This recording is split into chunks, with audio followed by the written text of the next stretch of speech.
மக்களே வாங்க சாப்பிட்லாம். என்னடா இவ சாப்பிட கூப்பிட்றாளன்னு பார்க்குறீங்களா?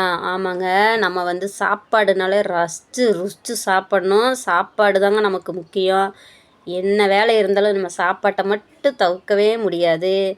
என்னதான் நம்ம காசு இல்லாமையும் கூட இருந்துடலாம். வயிற்றுக்கு சோறு இல்லாமல் இருக்க முடியுமா?